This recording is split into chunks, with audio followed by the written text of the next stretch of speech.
Marble ഗാലറിയുടെ മറ്റൊരു വീഡിയോയിലേക്ക് എല്ലാവർക്കും സ്വാഗതം. ഞാൻ Lineesh, marble man of Kerala. ഇന്നത്തെ ഈ വീഡിയോയിൽ ഞാൻ വന്നിരിക്കുന്നത് നിങ്ങളുടെ ഇറ്റാലിയൻ മാർബിൾ സ്വന്തമായിട്ടുള്ള എല്ലാ സംശയങ്ങൾക്കുള്ള സൊല്യൂഷൻസുമായിട്ടാണ്.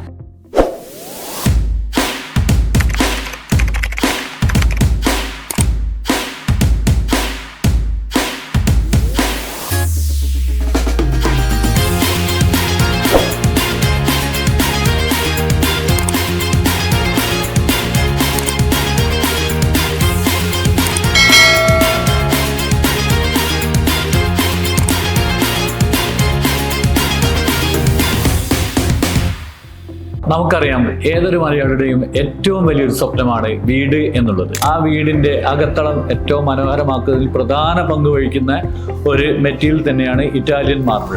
ഇറ്റാലിയൻ മാർബിൾ പ്രകൃതിദത്ത കല്ലുകളായതുകൊണ്ട് തന്നെ ഇതിൽ നിറവ്യത്യാസം, ക്രാക്ക്, പാച്ചസ്, ഫില്ലിംഗ് ഇതെല്ലാം ഇതിന്റെ സ്വാഭാവികത മാത്രമാണ്. ഇറ്റാലിയൻ മാർബിൾ നമ്മൾ വാങ്ങി അത് ലേ ചെയ്യുന്ന സമയത്ത് ഒരുപാട് കാര്യങ്ങൾ നമ്മൾ ശ്രദ്ധിക്കേണ്ടിയിരിക്കുന്നു. ഒരു ഇറ്റാലിയൻ മാർബിൾ ഒരു കാരണവശാലും അടിയിൽ നിന്ന് ഈർപ്പം മുകളിലേക്ക് കയറുന്ന രീതിയിൽ വിരിക്കാൻ പാടുള്ളതല്ല. അതിന് നമ്മൾ ആദ്യമായി ചെയ്യേണ്ടത് ഇറ്റാലിയൻ മാർബിൾ വിരിക്കുന്ന സർഫേസ് RCC ചെയ്തിട്ട് അടിയിൽ നിന്ന് ഈർപ്പം മുകളിലേക്ക് കയറുന്നില്ല എന്ന് നമ്മൾ ഉറപ്പ് വരുത്തേണ്ടതാണ്. പിന്നെ ഇറ്റാലിയൻ മാർബിളിൽ ഉപയോഗിക്കുന്ന കെമിക്കലിന്റെ കാര്യം പറയുകയാണെങ്കിൽ ഇറ്റാലിയൻ മാർബിൾ 100% നാച്ചുറൽ സ്റ്റോൺ ആയതുകൊണ്ട് ഇതിൽ ക്രാക്ക് ഉണ്ടാവാം, പാച്ചസ് ഉണ്ടാവാം, ജോയിന്റ്സ് ഫില്ല് ചെയ്യണം. ഇതെല്ലാം ഏറ്റവും നല്ല ബ്രാൻഡഡ് കമ്പനി മെറ്റീരിയൽ ഉപയോഗിച്ച് നമ്മൾ ചെയ്യേണ്ടിയിരിക്കുന്നു. അല്ലാതെ വശം നമ്മൾ അതിന്റെ മുകളിൽ ചെറിയൊരു റേറ്റിലൊക്കെ കോംപ്രമൈസ് ചെയ്ത് ലോക്കൽ ബ്രാൻഡൊക്കെ എടുത്ത് ചെയ്ത് കഴിഞ്ഞാൽ കുറച്ച് കഴിയുന്ന സമയത്ത് നമ്മുടെ ജോയിന്റ്സ് ഒക്കെ ഇളകിയിട്ടോ അല്ലെങ്കിൽ ജോയിന്റ്സ് കളർ ചേഞ്ചസ് ഇങ്ങനെ പല കാര്യങ്ങളും സംഭവിക്കാം. അതിന് ഏറ്റവും നല്ല കെമിക്കൽ തന്നെ യൂസ് ചെയ്തിട്ട് ഏറ്റവും നല്ലൊരു എക്സ്പേർട്ട് ആയിരിക്കണം നമ്മുടെ ഇറ്റാലിയൻ മാർബിൾ വിരിക്കുന്ന ആളും. അതും നമ്മൾ പ്രധാനമായിട്ട് ശ്രദ്ധിക്കേണ്ട ഒരു കാര്യമാണ്. ഇറ്റാലിയൻ മാർബിൾ സാധാരണ ഒരു ഇന്ത്യൻ മാർബിൾ വിരിക്കുന്ന പോലെയല്ല, ഒരു ടൈല് വിരിക്കുന്ന ഗ്രാനൈറ്റ് വിരിക്കുന്ന പോലെയല്ല. അതിൻ്റെ സിസ്റ്റം തന്നെ വേറെയാണ്. അപ്പോൾ ഇറ്റാലിയൻ മാർബിൾ വിരിക്കുന്ന ഏറ്റവും നല്ലൊരു എക്സ്പേർട്ടിനെ കൊണ്ട് വിരിപ്പിക്കാൻ പാടുള്ളൂ. അതേപോലെ അടിയിൽ നിന്ന് ഈർപ്പം കയറുന്നില്ല നമ്മൾ ഉറപ്പ് വരുത്തേണ്ടതാണ്. ഇതിൽ ഉപയോഗിക്കുന്ന കെമിക്കൽ ഏറ്റവും നല്ല ബ്രാൻഡഡ് കെമിക്കൽ ഉപയോഗിച്ച് ചെയ്യണം. ഇതിൻ്റെ എല്ലാം പുറമെ നമ്മൾ ഇറ്റാലിയൻ മാർബിൾ വിരിക്കുന്ന സമയത്ത് നമ്മൾ വോൾ സൈഡിൽ നിന്ന്, ചുമരിൻ്റെ സൈഡിൽ നിന്ന് ഒരു മിനിമം 10 mm ഗ്യാപ്പ് ചെയ്തിട്ട് ഇറ്റാലിയൻ മാർബിൾ വിരിക്കാൻ പാടുള്ളൂ. അത് നമ്മൾ സ്കേർട്ടിങ് വെച്ചിട്ട് കവർ ചെയ്ത് പോകുന്നതാണ്. 10 mm ഗ്യാപ്പിൽ മാത്രമേ ഇറ്റാലിയൻ മാർബിൾ വിരിക്കാൻ പാടുള്ളൂ. ഇതുപോലെ തന്നെ പ്രധാനമായിട്ടുള്ള ഒരു കാര്യമാണ് നമ്മൾ ഇറ്റാലിയൻ മാർബിൾ വിരിച്ച് നമ്മൾ അത് ഉപയോഗിച്ച് ഹൗസ്വാമിങ്ങോ കഴിഞ്ഞ് നമ്മൾ ഉപയോഗിച്ച് തുടങ്ങിയതിന് ശേഷം ഇതിൻ്റെ മെയിൻ്റെനൻസ്.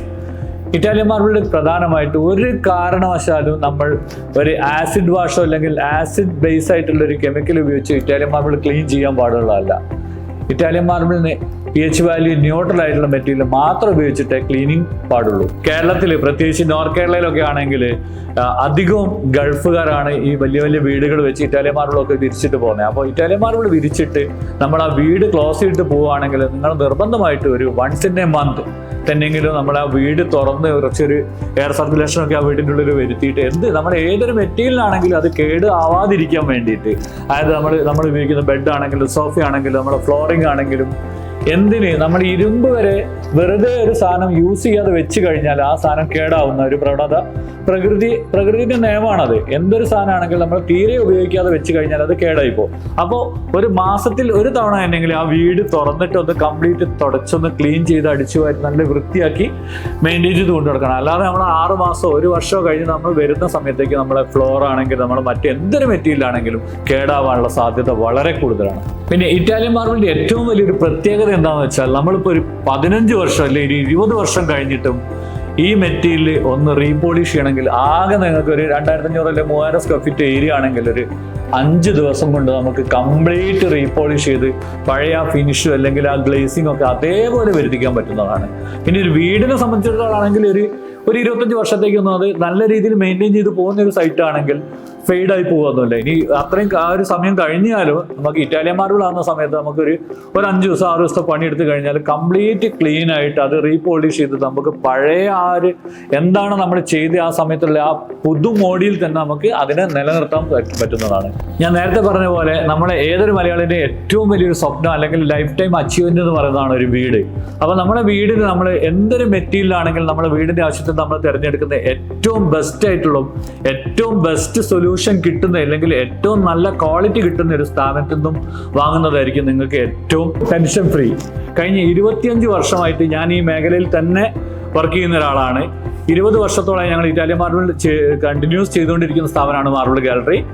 അതേപോലെ തന്നെ ഞങ്ങളുടെ സ്ഥാപനം ഏകദേശം 29 വർഷമായിട്ട് ഈ മാർക്കറ്റിൽ ഉള്ള സ്ഥാപനമാണ് Kozhikode marble gallery. Almost Keralam വിട്ടിട്ടാണെങ്കിലും പുറത്ത് മറ്റ് സ്റ്റേറ്റുകളിലൊക്കെ ഞങ്ങൾ മെറ്റീരിയൽ സപ്ലൈ ചെയ്യുന്നുണ്ട്. കേരളത്തിലെ ഏറ്റവും വലിയ ഇറ്റാലിയൻ മാർബിൾ ഷോറൂമാണ് മാർബിൾ ഗാലറി. ഞങ്ങൾ ഇന്നത്തെ ഒരു സ്റ്റോക്ക് ഏകദേശം ഒരു 3.5 ലക്ഷം സ്ക്വയർ ഫീറ്റ് ഇറ്റാലിയൻ മാർബിൾ 155ഓളം വെറൈറ്റി മെറ്റീരിയൽ അവൈലബിൾ ആയിട്ടൊരു സ്ഥാപനമാണ്. ഞങ്ങളെ എല്ലാ ഇറ്റാലിയൻ മാർബിൾ ഏത് ലോട്ടാണെങ്കിലും അതെല്ലാം ഫുള്ളി ഹാൻഡ് പിക്ഡ് ആയിട്ടുള്ള മെറ്റീരിയലാണ്. അതായത് ഓരോ സ്ലാബും ഞങ്ങൾ മറിച്ച് നോക്കി ചെക്ക് ചെയ്ത് മാത്രമാണ് ഒരു ഫാക്ടറിയിൽ നിന്ന് ഇങ്ങോട്ടേക്ക് എടുത്തു കൊണ്ടുവരുന്നത്. അതുകൊണ്ട് തന്നെ ക്വാളിറ്റീൻ്റെ കാര്യത്തിൽ ഒരു കോംപ്രമൈസും ഞങ്ങൾ ചെയ്യാറില്ല. ഏറ്റവും നല്ല മെറ്റീരിയൽ തന്നെയാണ് പരമാവധി ഞങ്ങൾ മാർക്കറ്റിലേക്ക് എത്തിച്ചുകൊണ്ടിരിക്കുന്നത്. ഇനി ഇറ്റാലിയൻ മാർബിളിനെ കുറിച്ചുള്ള എന്ത് സംശയങ്ങൾക്കും നിങ്ങൾക്ക് താഴെ കാണുന്ന എൻ്റെ നമ്പറിൽ ഏത് സമയത്തും നിങ്ങൾക്ക് വിളിക്കാവുന്നതാണ്. അപ്പോൾ പുതിയൊരു വീഡിയോ ആയിട്ട് വീണ്ടും കാണാം. ബൈ.